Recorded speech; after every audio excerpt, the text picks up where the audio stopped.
गुरुर्ब्रह्मा गुरुर्विष्णुर्गुरुर्देवो महेश्वरः गुरुः साक्षात् परब्रह्मा तस्मै श्रीगुरवे नमः।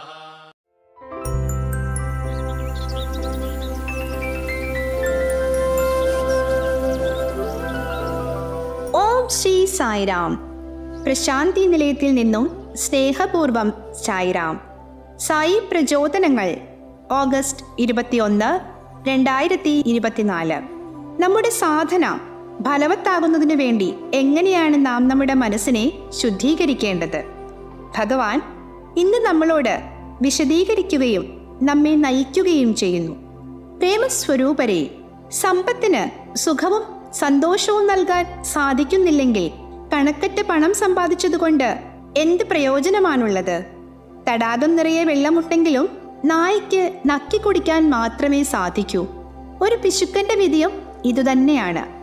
ആളുകൾക്കിന്ന് എല്ലാവിധത്തിലുള്ള അറിവും ധനവും ശക്തിയുമുണ്ട്. പക്ഷേ അതുകൊണ്ട് എന്ത് പ്രയോജനം? അത്യാഗ്രഹിയുടെ ദുഷിച്ച ഗുണങ്ങൾ അവയെല്ലാം വ്യർത്ഥമാക്കുന്നു. കലിയുഗത്തിന്റെ സ്വാധീനത്താൽ അത്യാഗ്രഹം ഇന്ന് പരിധിയില്ലാതെ വർദ്ധിച്ചുകൊണ്ടിരിക്കുകയാണ്. ആളുകൾ പണം ഉപയോഗിക്കുകയുമില്ല, ഉപയോഗിക്കുന്നവർക്ക് പങ്കുവയ്ക്കുകയുമില്ല. പങ്കുവയ്ക്കുകയില്ല എന്ന് മാത്രമല്ല, മറ്റുള്ളവർ സന്തോഷത്തോടെ ഇരിക്കുന്നത് അവർക്ക് സഹിക്കുകയുമില്ല. മൃഗങ്ങൾ പോലും ഇത്തരത്തിൽ പൂഴ്ത്തിവെക്കുകയോ പിടിച്ചുപറിക്കുകയോ ചെയ്യുകയില്ല. പക്ഷേ മനുഷ്യനിൽ അതിന്ന് വ്യാപകമായിക്കൊണ്ടിരിക്കുകയാണ്. ഈ ദോഷങ്ങളെ ഉപേക്ഷിക്കാതെയുള്ള ജപവും ധ്യാനവും പൂജയുമെല്ലാം വ്യർത്ഥമാണ്. പ്രേമമില്ലാത്ത ആരാധനയും വിശ്വാസമില്ലാത്ത ഭക്തിയും ഉപയോഗശൂന്യമാണ്.